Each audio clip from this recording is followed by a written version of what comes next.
তো বন্ধুরা সবাই কেমন আছেন? আশা করি সবাই ভালো আছেন এবং সুস্থ আছেন। তো আজকে আপনাদের জন্য একটা নতুন রেসিপি নিয়ে এসেছি, সেটা হচ্ছে কি কেক তৈরি। তো কেকটা কিভাবে আমি তৈরি করলাম সেটা আমি দেখাচ্ছি, আপনারা দেখে নিন। আর অতি অবশ্য কমেন্ট সেকশনে জানাবেন কেমন হয়েছে না হয়েছে। আর খেতে তো অসাধারণ হয়েছিল। তো আপনারা আজকে দেখে নিন ওই ভিডিওটা, আর তারপরে কমেন্ট সেকশনে জানাবেন। আর আমার ভিডিওটা যদি একটু ভালো লেগে থাকে অতি অবশ্য কমেন্ট সেকশনে জানাবেন। আর লাইক, কমেন্ট, শেয়ার এন্ড সাবস্ক্রাইবটা করতে কখনো ভুলবেন না। আর হ্যাঁ, সাবস্ক্রাইব করতে কোনো কিন্তু টাকা করি কিছু লাগে না, কোনো পয়সা খরচ হয় না। তো প্লিজ সবাই একটু সাবস্ক্রাইব করে দেবেন। আর একেবারে পাশে তো দাঁড়াতে হবে না, না দাঁড়ালে হয়। তো চলুন চট করে আপনারা কেক রেসিপিটা দেখে নিন, আর দেখতে দেখতেই শেষ হয়ে যাবে। তো চলুন কেক রেসিপিটা দেখে নিন। তো এখানে আমি মেজারমেন্ট কাপটা নিয়ে নিয়েছি, দেখতেই পাচ্ছেন। তো এখানে 1 কাপ ময়দা, তার থেকে একটু ছোট কাপে চিনি, তার থেকে একটু ছোট কাপে দুধ। এখানে অয়েল নিয়ে নিয়েছি, রিফাইন্ড অয়েল, এটা কোকো পাউডার, ওটা ভ্যানিলা এসেন্স, এটা বেকিং পাউডার, বেকিং সোডা। তো আমার ইনগ্রিডিয়েন্টস নেওয়া হয়ে গেছে। হ্যাঁ, আর একটু 1 চিমটে নুন আছে, এটা দেখাতে ভুলে গেছি, আছে। আর একটু ভিনেগার নিয়ে নেব, যেটা আমি দুধের মধ্যে মিশিয়ে দিচ্ছি 2 ঢাকনা। 2 ঢাকনা মিশিয়ে দিলাম। এখানে ভিনেগার যদি কারণ না থাকে লেবুর রস দিতে পারেন ছানা কাটানোর জন্য। আর ভিনেগার আমার কাছে ছিল যেহেতু দিয়েছি, লেবুটা ছিল না। জানেন এটা, আপনারা সবাই জানেন ছানা কাটাতে কীরকম কী লাগে। তো এটা কুসুম কুসুম গরম কিন্তু দুধটা। আর দুধ আমি এক্সট্রা রেখেছি, সেটাও কুসুম গরম, একটু হালকা গরম দুধটাই লাগবে। আর এখানে আমি কেক টিনটা গ্রিস করে নিচ্ছি অয়েল দিয়ে করে নিচ্ছি। আর এখানে অনেকে বাটার পেপার ইউজ করতে পারেন, নিউজ পেপার ইউজ করতে পারেন, কিংবা খাতার কোনো পেপার। আমি তো ইউজ করেছিলাম, তো অসুবিধা হয়নি, ভালোই হয়েছে। তো আজকে আমি ময়দা দিয়ে করছি। এইভাবে ময়দাটা ভালো করে লাগিয়ে নিয়ে এক্সট্রা ময়দাটা ফেলে দেবেন, ঠিক আছে? তো এটা মোলটা আমি রেডি করে রেখে দিলাম। এবার আমি ব্যাটারটা করে গুলতে যাচ্ছি। তো এরকম ব্যাটার, আপনি একটা এরকম ছোটো বাটি নিয়েও কিন্তু মেজার করতে পারেন বাড়িতে। সবার যে মেজারমেন্ট কাপ আছে তা তো নয়, বাটি দিয়েও করা যায়, একটা মেজার করে নিলেই হলো। তো আমি এখানে 1 কাপ ময়দা আর 1/2 কাপ ময়দা নিয়েছি, 1/2 কাপটা আমি পরে দেখিয়েছি। আর এটা কোকো পাউডার নিয়ে নিলাম, যেহেতু চকলেটই করব। এটা বেকিং সোডা, এটা বেকিং সোডা, আগেরটা ছিল বেকিং পাউডার। তো আর 1 চিমটে নুন। বেকিং পাউডারটা একটু বেশি হয় বেকিং সোডার থেকে, বেকিং সোডাটা 1 চিমটে হয়।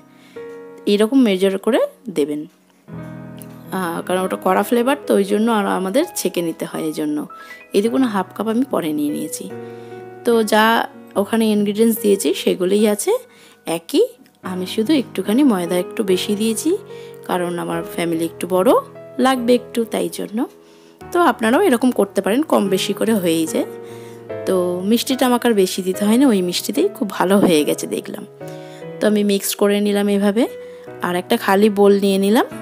এর মধ্যে আমি কি করব, ওই ছানার জলটা আর চিনি, 1 কাপ চিনি যেটা নিয়েছি, চিনি আর ভ্যানিলা এসেন্স আর অয়েল, রিফাইন্ড অয়েলই নেবেন, যাতে কোনো ফ্লেভার না থাকে। সর্ষের তেল একদমই নেবেন না। আর দেখুন আমি খুব অল্প পরিমাণেই কিন্তু অয়েল এখানে ব্যবহার করেছি। এই দেখুন ভ্যানিলা এসেন্স দিয়ে দিলাম। কেন অল্প পরিমাণে কেন দিলাম, জিনিসটাকে আরও হেলদি করার জন্য। বাড়িতে বানানো হচ্ছে এমনি হেলদি, আর তেলটা অল্প দিলে আরও হেলদি হয়ে যায়, তাই না? তবে এখানেও সেজন্য ভ্যানিলা এসেন্স আর অয়েল এরকম দিয়ে দিলাম। দেওয়ার পর এবার মিক্সড করে নিয়ে আরও 2 চামচ আমি দুধ দিয়ে দিলাম।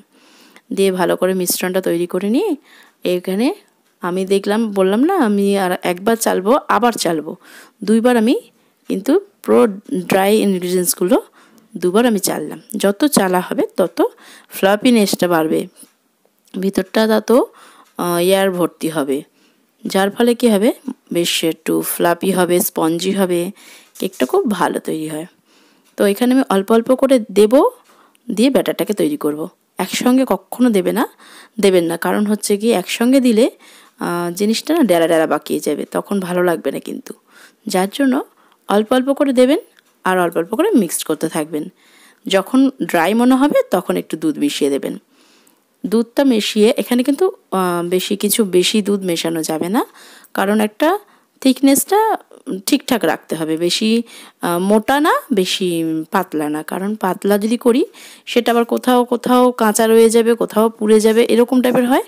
মোটাটা থাকলে আবার কোথায় কেকটা শক্ত হবে, ভিতরে কোথাও কাঁচা রয়ে যাবে। এই জন্য ব্যাটারটাকে কিন্তু খুব এই জায়গাটা খুব মেজার করে খুব ভালো করে করতে হয় মন দিয়ে। হ্যাঁ, অল্প অল্প করে দুধ মেশাতে মেশাতে একটা ব্যাটারের একটা যেরকম থিকনেসটা আমি করেছি দেখুন, এই রকমভাবেই রাখবেন। এই জিনিসটা থাকলে সবটা পারফেক্ট হবে। আর 40 মিনিট কিন্তু বেক হতে সময় লাগিয়েছে আমার, কারণ 40 মিনিট আমি একটু বড় মতনই করেছি, দেখতেই পাচ্ছেন। একটু বড় মতো করে করলে ওটা 40 মিনিট লাগে, আর একদম ছোট করলে 30 মিনিটও হয়ে যায়। তো আমার এটা 40 মিনিটে হয়ে গেছে। দেখছেন থিকনেসটা কীরকম। আমি আবার স্প্যাচুলা দিয়ে একটু কাট অ্যান্ড ফোল্ড মেথডে করেছি, সেটা করলে আরও বেস্ট হয়। এটা সম্পূর্ণরূপে মিক্সড করা হলো, কারণ হচ্ছে কি যত কোনো যেন লাম্পস না থাকে, কোনো লাম্পস থাকলে কিন্তু ওটা ভালো হবে না। দেখুন কত স্মুথ ব্যাটারটা তৈরি হয়েছে। কাট অ্যান্ড ফোল্ড করে আমি কিন্তু করে যাচ্ছি সমানে, খুব সাবধানে আস্তে আস্তে করতে হবে এই জায়গাটায়, খুব স্পিডে একদমই না, যেন কোনো রকম ফেনা ফেনা না ওঠে। তো যাই হোক, এইভাবে আমার ব্যাটারটা রেডি হয়ে গেছে। এবার আমি মোলে ঢেলে দিলাম। দেখুন কত সুন্দর থিকনেসটা এসছে। আর চকলেটই করছি বলে আমি একটু কোকো পাউডার দিলাম, আমাদের ছেলেপুলেগুলো একটু মানে চকলেট এটা পছন্দ করে, তাই কোকো পাউডারটা দিলাম। তো এইভাবে ট্যাপ করে নেবেন, ট্যাপ করে নিলে এয়ার বাবলসগুলো বেরিয়ে যাবে। আর যারা গ্যাসে করতে চান তারা এইভাবে গ্যাসে করতেই পারেন, কোনো কিছু বালি না, নুন না, কিছু না। আমি আগে এইভাবেই করতাম, তারপরে আমাকে যখন এই কেক মেকারটা কিনে দিলাম, কেক মেকারেই বানাই। তো এইভাবে ছুরি অথবা টুথপিক ঢুকিয়ে দেখে নেবেন যে একদম ক্লিন বেরোচ্ছে কিনা। আমার ওই জায়গাটা মানে যেখানে কেকের এটা রাখা আছে না, ওখানে একটু অন্ধকার মতো, ভালো আলো পাবেন না বলে আমি এখানে বের করে নিয়ে এসে দেখালাম। তো দেখতে পাচ্ছেন ক্লিন একদম ছুরিটা বেরিয়েছে। ও ঠান্ডা হওয়ার জন্য আমি ঢেকে রেখে দিলাম। একটু খানিকক্ষণ পর আমি এটা খুলবো। এবারে দেখুন আমি তুলছি, ছুরি দিয়ে সাইডগুলো এই হালকা হালকা করে এরকম করে একটু ঘুরিয়ে নেবেন ছুরিটা। দেখুন কত সুন্দর ছেড়ে গেছে কেকটা, খুব ইজিলি এটা কিন্তু হয়ে যায়। দেখুন ছেড়ে গেছে, খুব সুন্দর ফ্লাপিনেস এসছে। আর কতটা ফুলেছে দেখেছেন। সাধারণ ঘরের কটা জিনিস দিয়ে কিন্তু করেছি আমি, কোনো কিন্তু হার্মফুল কেমিক্যাল নেই এখানে। পুরো একদম দারুণভাবে দেখুন উঠে এসছে, জালি ভাবটাও খুব সুন্দর হয়েছে। আর ওপরে যেটা ক্র্যাক হয়েছে ওই জায়গাটা অসুবিধা হবে না। এটা শুধুও খাওয়া যায় এইভাবে, আমরা তো শুধুই খেয়েছি। আর যদি আমার এটাকে যদি ক্রিম দিয়ে সাজানো হয়, লেয়ার কেটে কেটে ক্রিম দিয়ে সাজাতে হয়, তো খুব সুন্দরভাবে স্পঞ্জটা রেডি হয়ে গেছে আমাদের। তো এখন খাওয়ার জন্য পুরো রেডি, প্রস্তুত। আমরা এখানে কেটে কেটে খেয়েওছি, খুব টেস্টি হয়েছে, প্রচণ্ড টেস্টি হয়েছে, খুব ভালো খেতে হয়েছে গরম। আর আমরা সবসময় না কেক খেতে চাইলে এরকম বাড়িতে বানিয়ে গরমা গরম এরকম খাই, খুব ভালো লাগে। আমার ছেলেপুলেরাও খুব পছন্দ করে, খায়। এই যে দেখুন আমাদের পুচকুটা খাচ্ছে, খুব প্রিয় ওর। আমাকে এসে বলছে বম্মা কেক বানাবে না, তার জন্য তাহলে কেক বানাবো যখন আজকে রেসিপিটাও সবার সঙ্গে শেয়ার করে দিই। আজকে ওর জন্য বানিয়েছি, কেক বানানো শিখে গেলেন এইভাবে, ওর জন্য বানানো, কিন্তু খেয়েছি আমরা সবাই। ক্রিম লাগানো হয় তাহলে এইটাকে ঠান্ডা করে লেয়ার করে কেটে কেটে এটা উপরটা বাদ দেবেন, এন্ডিংটা লেয়ার করে কেটে এইভাবেই করছি ওকে খাওয়াতে খাওয়াতে।